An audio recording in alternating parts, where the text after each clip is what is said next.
is our 30 kilograms manual tilting, platinum melting furnace. Designed for melting platinum and palladium, and high-temperature metals such as steel and stainless steel. The gear mechanism is driven by a manual rocker to control the tilt angle of the crucible to achieve the pouring of molten metal. Combines IGBT induction heating technology and precision control system.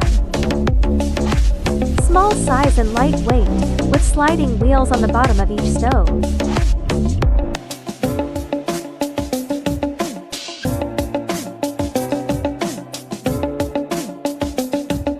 Main power supply. The operation process.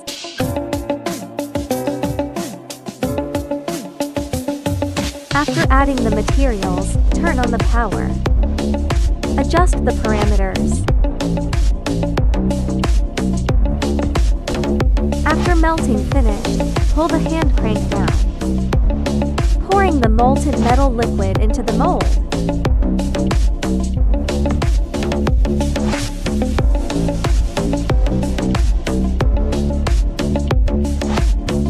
Cooling ingot.